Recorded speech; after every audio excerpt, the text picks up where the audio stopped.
그 방금 말씀하시면서 전두엽에 대한 이야기를 네. 하셨는데 그 전두엽을 켜고 생각을 하기 위한 방법으로 그 글똑누기랑 뭐 꿈찾기라든가 방금 물음표 노트도 네네. 이런 이야기들을 하셨는데 그 외에도 혹시 부모나 교사들이 아이들과 함께 할 수 있는 그런 방법들은 또 뭐가 있을까 궁금하네요. 예. 전두엽이 켜지면 본인이 경험해 보면 아는데 네. 대부분의 시간을 꺼진 채로 살기 때문에 켜지고 나면 어떤 게 달라지냐면 이런 비유가 적절한지 모르겠지만 꺼졌을 때는 뭔가 만들어진 걸 그러니까 소비하는 삶밖에 살 수 없어요. 내가 뭔가를 만들어내고 창조하는 삶이 아니라 이미 만들어져 있는 것들을 소비하는 삶. 근데 전두엽이 켜지면 뭔가를 만들어내고 창조하는 삶을 살게 돼서 내가 뭔가를 하고 나서 뿌듯함을 만날 수 있는 그런 게 있어요. 그래서 글똑누기는 제 책에 나오는데 글똑누기는 굉장히 쉬워요. 쉬운데 문제는 내가 직접 앉아서 이렇게 써야 되는 부분이 있죠. 근데 글똑누기를 하게 되면 글쓰기에 대한 불안함, 어려움들이 싹 사라져요. 정말 글쓰기가 쉽구나, 아무나 글을 쓸 수 있구나라는 걸 경험할 수 있는 부분이라서 글똑누기를 개인적으로 이렇게 했으면 좋겠다라는 마음이 들고 이제 꿈 찾는 부분도 나와 있어요. 일단은 꿈을 찾는 것도 이 가슴에 있는 씨앗을 만나는 건데 이걸 깨뜨리는 것도 결국은 물음표를 만나는 것부터 시작이 돼서 근데 그렇게 찾아가는 건데 이제 모두 다 가족으로 사니까 가족들이 함께 할 수 있는 방법은 뭐가 있을까 이런 고민들을 만나죠.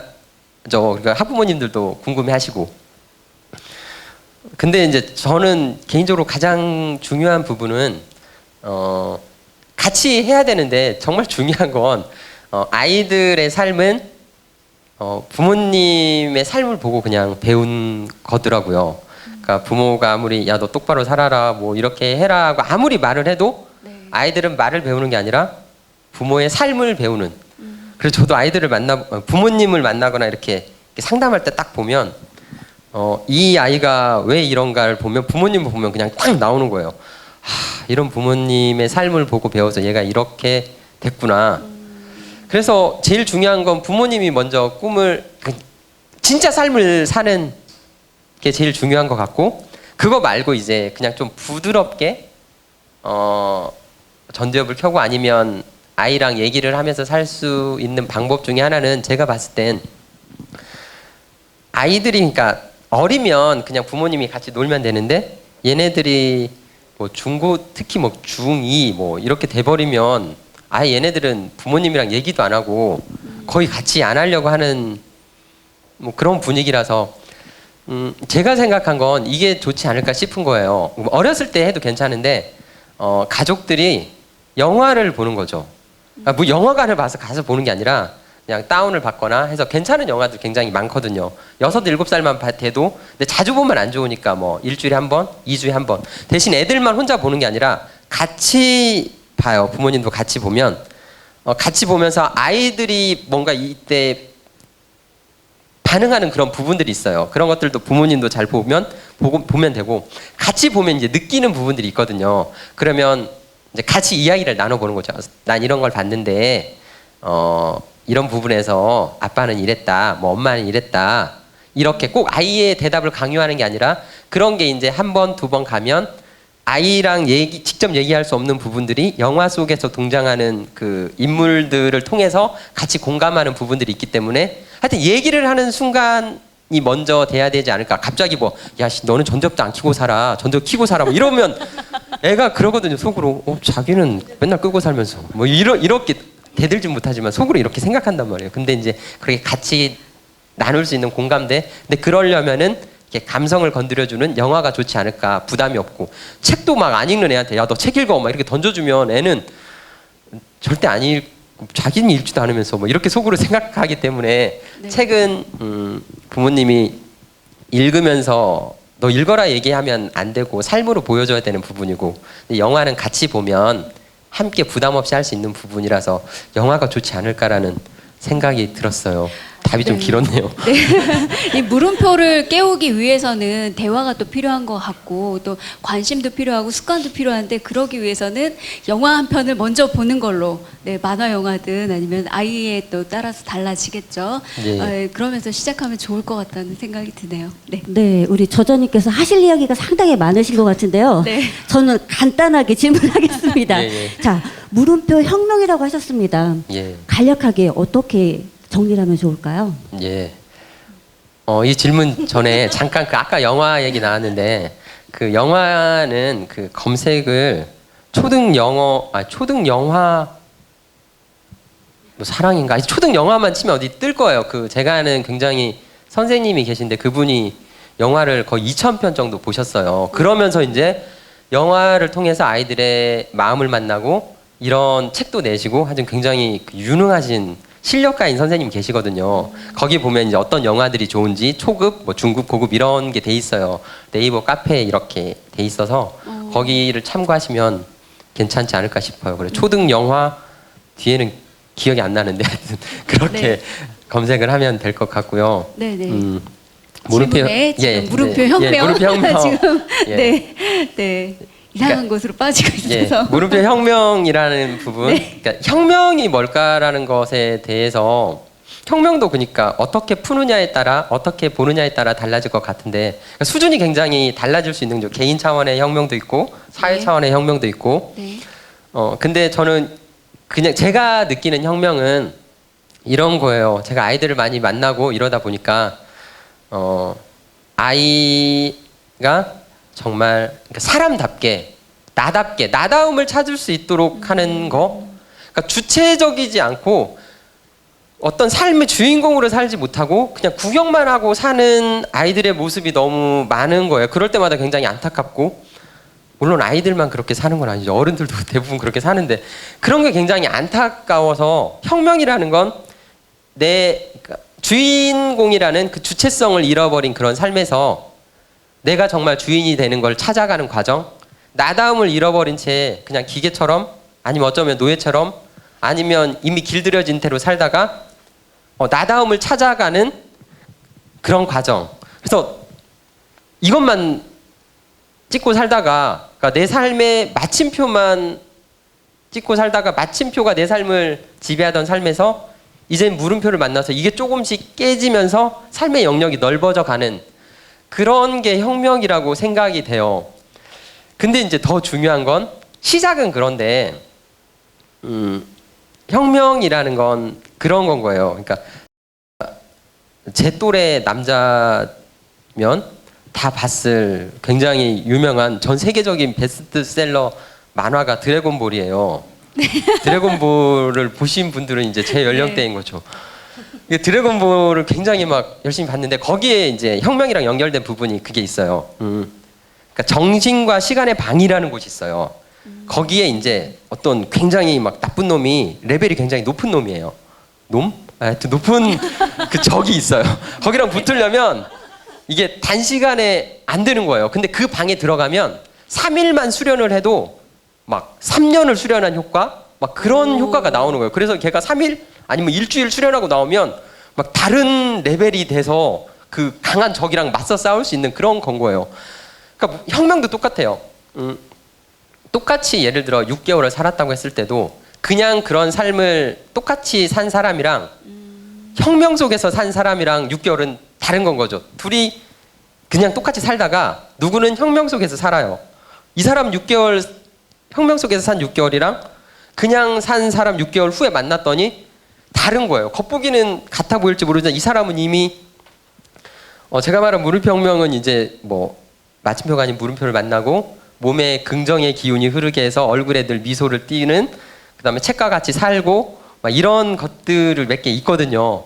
그렇게 산 사람이 봤을 6개월 후에는 정말 다른 건 거예요. 그러니까 혁명은 거기서 시작은 똑같지만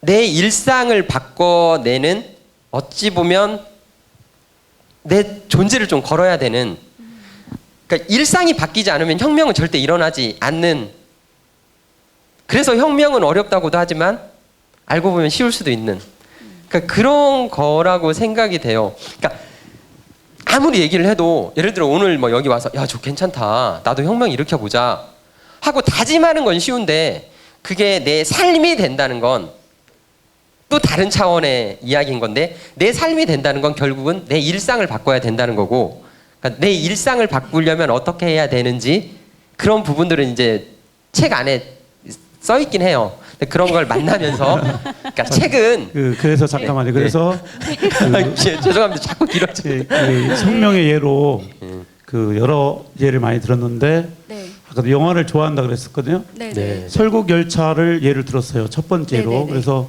설국 열차를 바탕으로 네. 간단하게 요약적으로 한번 정리를 한번 해줬으면 좋겠습니다.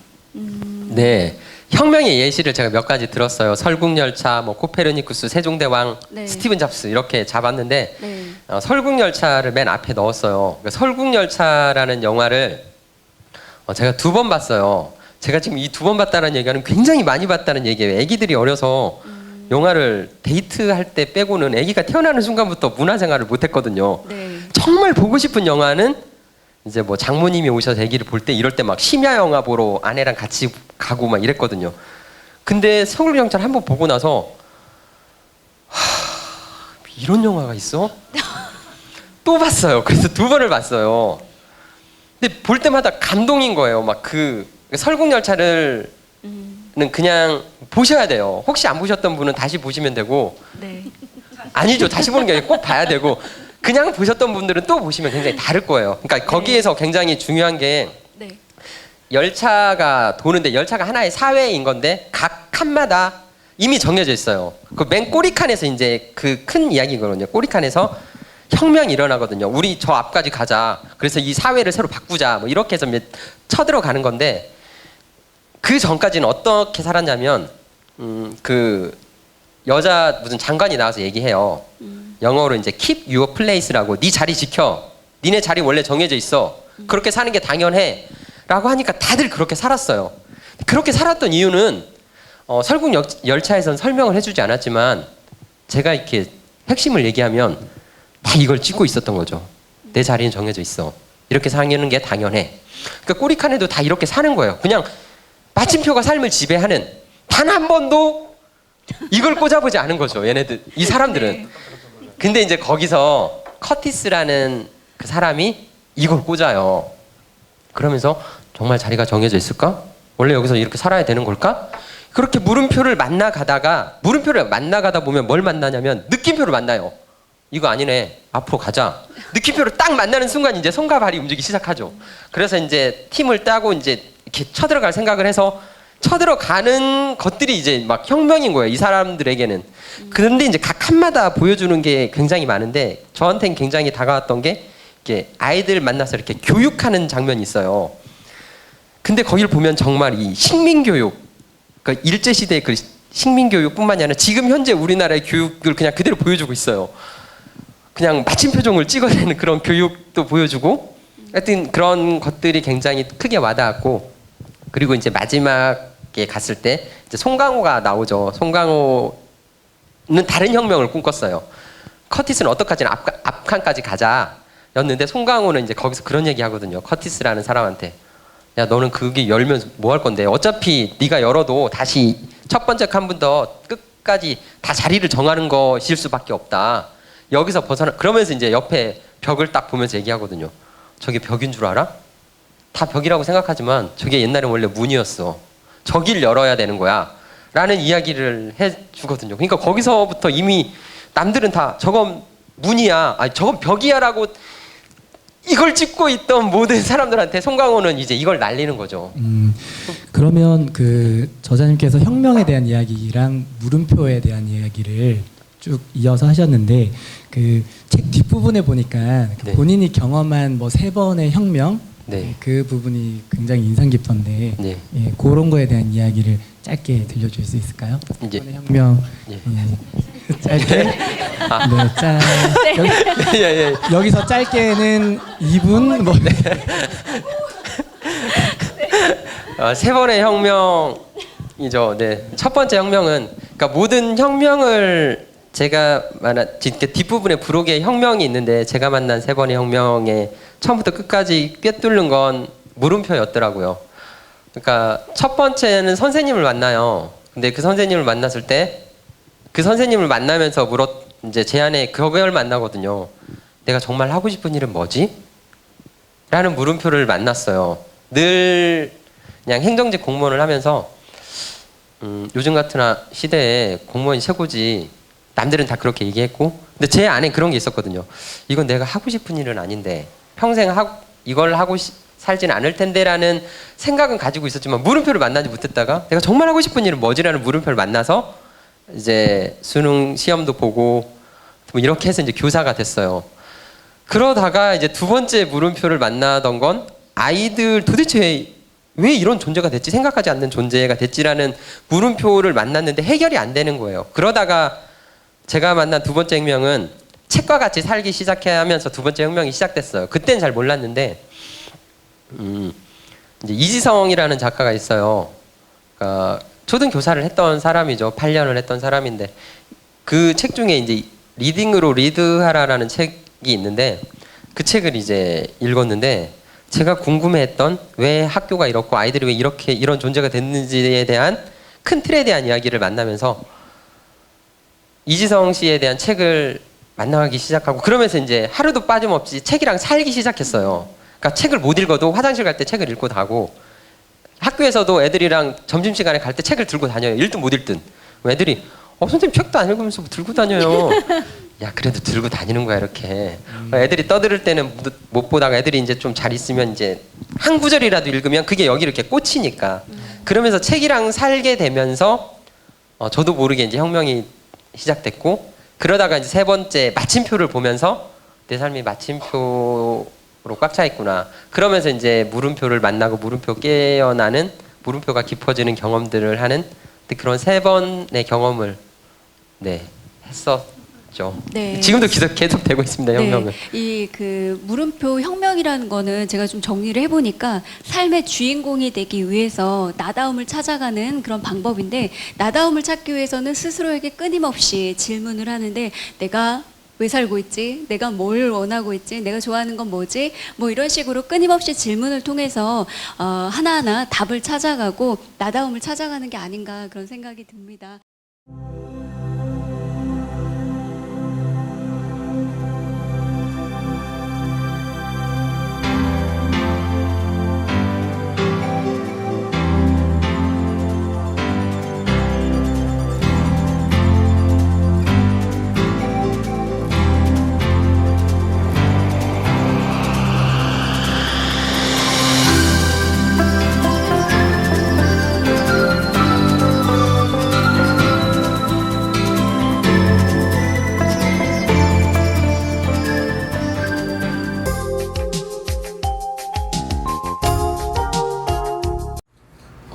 다시 입학을 하게 되었습니다.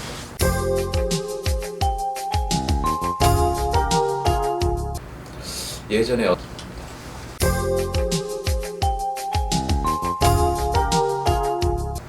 수박이 많이 먹고 이게 한의학에서 말하는 치미병, 미리 병을 예방하고 치료하는 원리.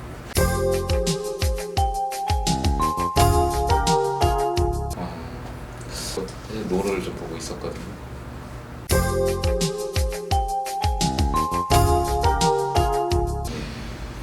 제가 마음이었습니다.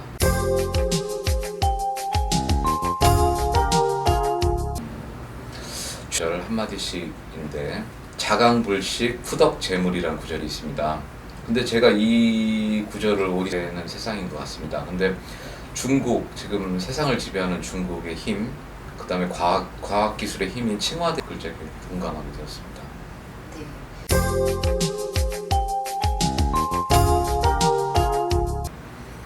세상 일에 부딪힐 때 자전 큰 도움이 되었다고 생각합니다.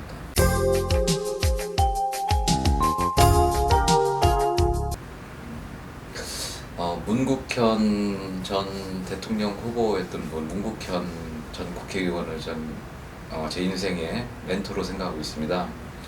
그분 전 국회의원이십니다.